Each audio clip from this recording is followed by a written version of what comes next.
పవన్ కళ్యాణ్ అభిమానులు ఎంతగానో ఎదురుచూస్తున్న ఉస్తాద్ భగత్ సింగ్ సినిమాపై దర్శకుడు హరీష్ శంకర్ క్రేజీ అప్డేట్ ఇచ్చారు. కలియుగ ప్రత్యక్ష దైవం శ్రీ వెంకటేశ్వర స్వామి వారిని ఆయన మంగళవారం ఉదయం విఐపి విరామ సమయంలో దర్శించుకున్నారు.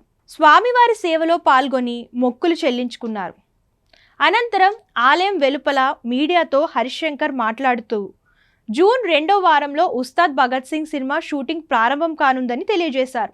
సినిమా షూటింగ్ ప్రారంభానికి ముందు స్వామివారి ఆశీస్సుల కోసం తిరుమలకు వచ్చామని ఆయన తెలియజేయడంతో పవన్ అభిమానులు ఆనందానికి అవధులు లేవు. గతంలో పవన్ కళ్యాణ్తో గబ్బర్ సింగ్ వంటి బ్లాక్ బస్టర్ హిట్ అందించిన హరీష్ ఈ సినిమాతో మరోసారి ఆ మ్యాజిక్ను రిపీట్ చేస్తారని అభిమానులు ఆశిస్తున్నారు. తాజా షెడ్యూల్ సుమారు 4 రోజుల పాటు కొనసాగుతుందని సమాచారం. ఈ షెడ్యూల్లో పవన్ కళ్యాణ్ శ్రీలీలపై కీలక సన్నివేశాలను చిత్రీకరించనున్నారు. నిర్మాణ వర్గాల సమాచారం ప్రకారం షెడ్యూల్ ప్రారంభమైన 1-2 రోజుల్లో పవన్ షూటింగ్లో పాల్గొంటారని తెలుస్తుంది. జూన్ 2nd వీక్లో ఉస్తాద్ భగత్ సింగ్ షూటింగ్ స్టార్ట్ చేస్తున్నాం. అందుకే స్వామివారి దర్శనానికి వచ్చి పూజ చేసుకొని బయలుదేరుతాం.